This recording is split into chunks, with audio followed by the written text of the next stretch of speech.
Hey y'all, welcome back to Mama Bird's Manga Corner. On today's video, we are going to be doing another awesome manga, and today's manga is The War of Greedy Witches.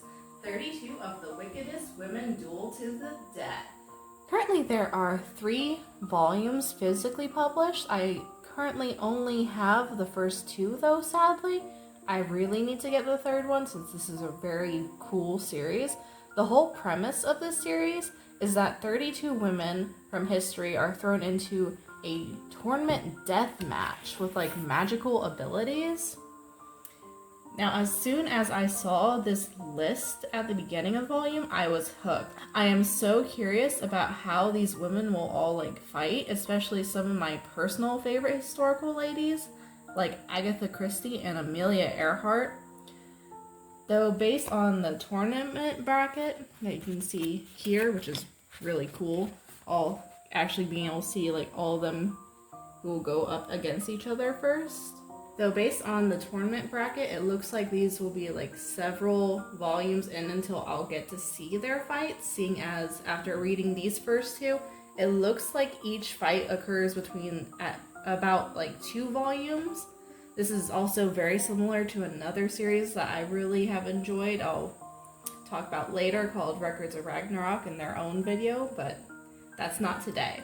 Anyway, back to the War of the Greedy Witches. I am fascinated by the way like the magic works in this series, because this series is all kind of like in its own realm, where they have like this giant coliseum where they do all their fights. They all have these abilities based off of their quote-unquote desires.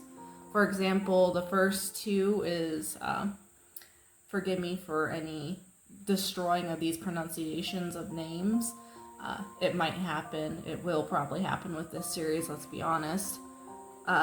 Tomo Gozen and Elizabeth Barthery. I'm pretty sure that's how it's said. Anyway. They each have like these interesting desires. So Elizabeth, for example, her desire is to torment. She was known in history as a quote-unquote vampiress because she used to torment people, and people believed that she would like drink their blood or like bathe in their blood. That's not necessarily entirely true that we know of historically wise, but this is again fictionalized versions of these people. Or Tomo Gozen, her desire is to smite evil. She was actually a female samurai, which I think she's really cool. I actually had never really heard of her before this series and automatically went to do a little bit of research just thanks to reading this, because I thought she seemed really cool. But like their like weapons and these like magical abilities is they create these weapons first and like outfits, and their weapons are based off of their actual like personalities and abilities. Elizabeth, for example, has this like torture weapon, and she can create a whole bunch of weapons to torture people because that was like her whole deal, and she's actually quite terrifying. These battles are actually really detailed. I thought that was really cool and fun. And honestly terrifying. It had me on the edge of my seat just reading these 2 girls just fighting. Well, in book 2, we get to meet more of Joan of Arc, who was actually introduced in the first one. Her death is the way that they introduced like the entirety of how like the death and the Colosseum and all that stuff worked. But in book 2, you see like the ending of the first battle between Tomoa and Elizabeth, and then you get to see the beginning of the next battle between Joan and I think her name was Wu. I didn't know anything about her. Thankfully, this series does give like backgrounds of each characters, like with the samurai from earlier, you actually get to see a little bit of her background, which was really cool because I honestly didn't know who she was to begin with. The same with Wu Zatina. She was the first or only Chinese emperor, which I thought was really cool. I didn't know anything about her.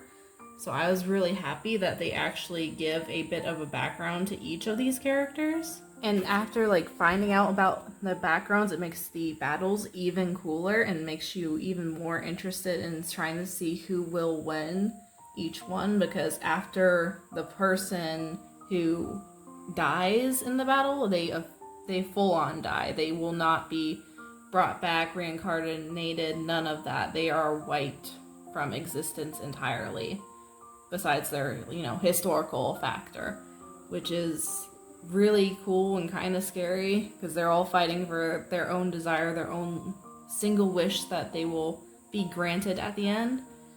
And these battles are just so like crazy. You never know what's going to happen because you don't really know you don't really know these characters very well or some of their personalities. So seeing like their personalities come out in these battles is really, really cool. Like, I can't wait to read the next one because it has Cleopatra and I'm fascinated to see how that will go. So that is my take on the War of Greedy Witches. I really, really enjoy the series, would really suggest it, especially to anyone who's like kind of a bit of a history nerd, likes a cool like battle. Definitely look into this series. It is so good. And if y'all like manga content, if y'all could give me a like, a subscribe, maybe even a comment, that would be amazing. And I'll see y'all next time. Bye!